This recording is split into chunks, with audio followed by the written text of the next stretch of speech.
الرحمن الرحیم۔ پیارے بچوں السلام علیکم۔ آج ہم سبق نمبر 7 پڑھیں گے جس کا عنوان ہے استغفار کی فضیلت۔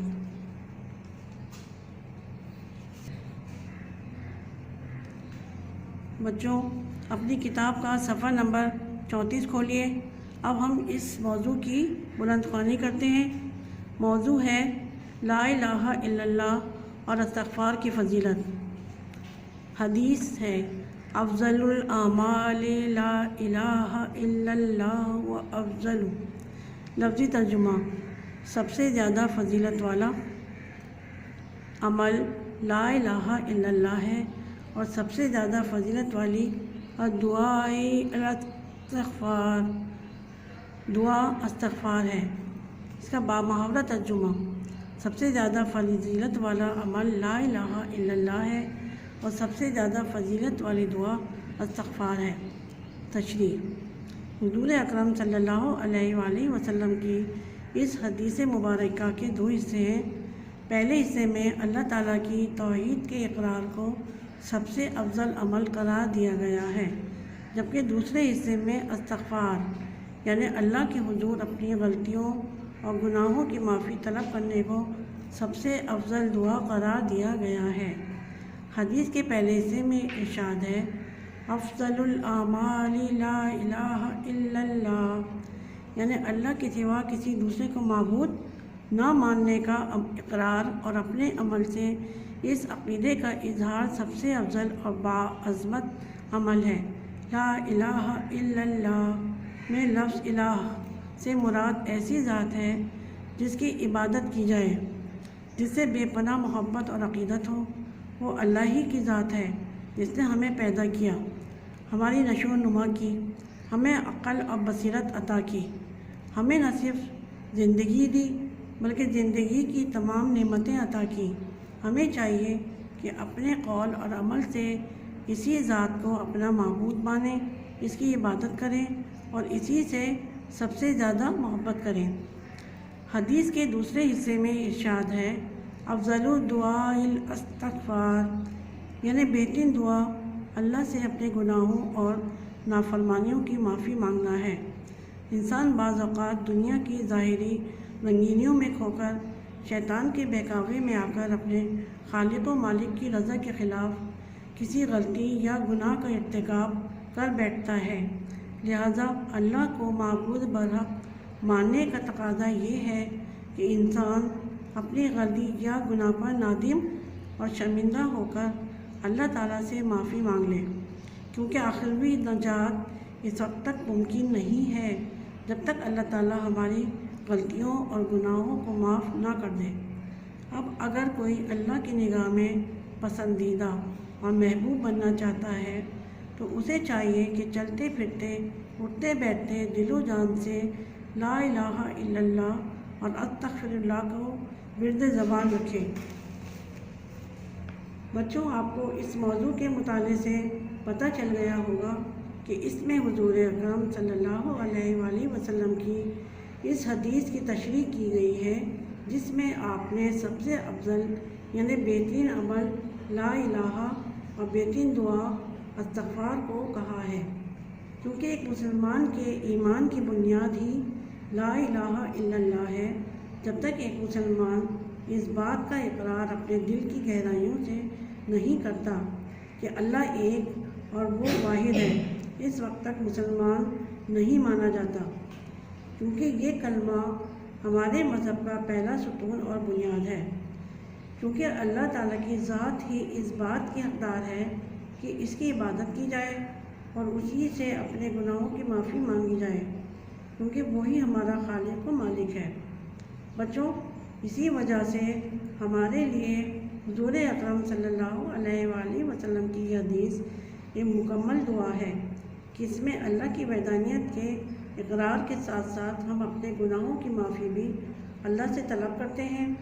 اس کو ورد زبان رکھنے سے اللہ کی نظر میں بھی پسندیدہ ٹھہرتے ہیں اور ساتھ ساتھ دنیاوی و اخروی نعمتیں اور رحمتیں بھی حاصل کر سکتے ہیں۔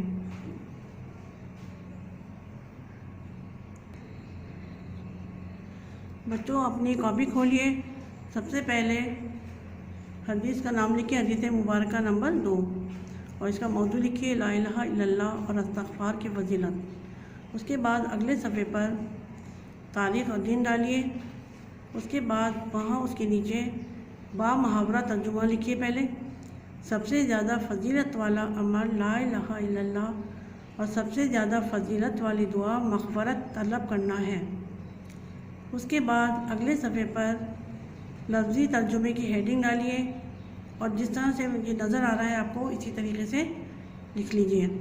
افضل سب سے زیادہ فضیلت والا، الاعمال عمل کی جمع، لا الہ الا نہیں کوئی معبود، و اور افضل سب سے زیادہ فضیلت والی، الاستغفار سوائے اللہ کے مغفرت طلب کرنا، اور دعا۔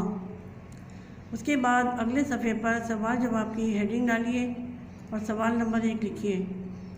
مذکورہ حدیث مبارکہ کتنے حصوں پر مشتمل ہے؟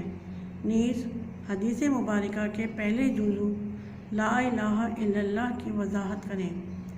اس کا جواب ہے مذکورہ حدیث مبارکہ 2 حصوں پر مشتمل ہے۔ پہلے حصے میں اللہ کی توحید کے اقرار کو سب سے افضل عمل قرار دیا گیا ہے، جبکہ دوسرے حصے میں استغفار یعنی اللہ کے حضور اپنی غلطیوں اور گناہوں کی معافی طلب کرنے کو سب سے افضل دعا قرار دیا گیا ہے۔ لا الہ الا اللہ کی وضاحت۔ حدیث مبارکہ کے پہلے حصے میں ارشاد ہے کہ افضل الاعمال لا الہ الا اللہ، یعنی اللہ کے سوا کسی دوسرے کو معبود نہ ماننے کا اقرار اور اپنے عمل سے اس عقیدے کا اظہار سب سے افضل اور باعظمت ہے۔ لا الہ میں لفظ الہ سے مراد ایسی ذات ہے جس کی عبادت کی جائے، جس سے بے پناہ محبت اور عقیدت ہو۔ وہ اللہ ہی کی ذات ہے جس نے ہمیں پیدا کیا، ہماری نشو و نما کی، ہمیں عقل اور بصیرت عطا کی، ہمیں زندگی کی تمام نعمتیں عطا کی۔ تو ہمیں چاہیے کہ اپنے قول و عمل سے اسی ذات کو اپنا معبود مانیں، اسی کی عبادت کریں اور اسی سے سب سے زیادہ محبت کریں۔ سوال نمبر 2، حدیث مبارکہ کے دوسرے جزو میں استغفار کو بہترین دعا کیوں قرار دیا گیا ہے؟ اس کا جواب ہے حدیث مبارکہ کے دوسرے حصے میں ارشاد ہوتا ہے وَأَفْضَلُ الدُّعَاءِ الْاِسْتِغْفَارُ، یعنی بہترین دعا اللہ سے اپنے گناہوں اور نافرمانیوں کی معافی مانگنا ہے۔ بسا اوقات انسان شیطان کے بہکاوے میں آ کر دنیا کی ظاہری رنگینیوں میں کھو جاتا ہے اور اپنے خالق و مالک کی رضا کے خلاف کسی غلطی یا گناہ کا ارتکاب کر بیٹھتا ہے۔ لہٰذا اللہ کو معبود برحق ماننے کا تقاضا یہ ہے کہ انسان اپنی غلطی پر نادم اور شرمندہ ہو کر اللہ سے معافی مانگ لے۔ خود سرکار علیہ الصلوۃ والسلام فرماتے ہیں کہ میں دن میں 100 مرتبہ اپنے رب سے استغفار کرتا ہوں۔ دوسری روایت میں ہے کہ اللہ تعالیٰ نے فرمایا جب تک میرا بندہ مجھ سے استغفار کرتا رہے گا میں اسے بخشتا رہوں گا۔ انہی فضائل کی بنا پر حدیث مبارکہ میں استغفار کو بہترین دعا قرار دیا گیا ہے۔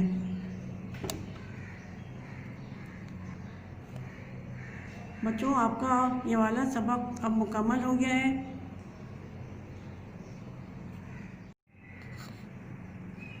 بچوں، اب ہم سبق نمبر 8 شروع کریں گے، جس کا عنوان ہے درود شریف کی فضیلت۔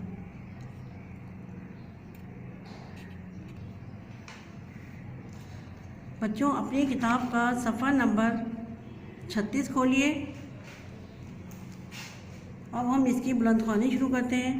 موضوع ہے درود شریف کی فضیلت۔ حدیث من صلی علی مرۃ فتح اللہ، لفظی ترجمہ جس نے درود پڑھا مجھ پر ایک مرتبہ کھول دیا اللہ نے لہو بابا من العافیہ، اس کے لیے دروازہ عافیت کا۔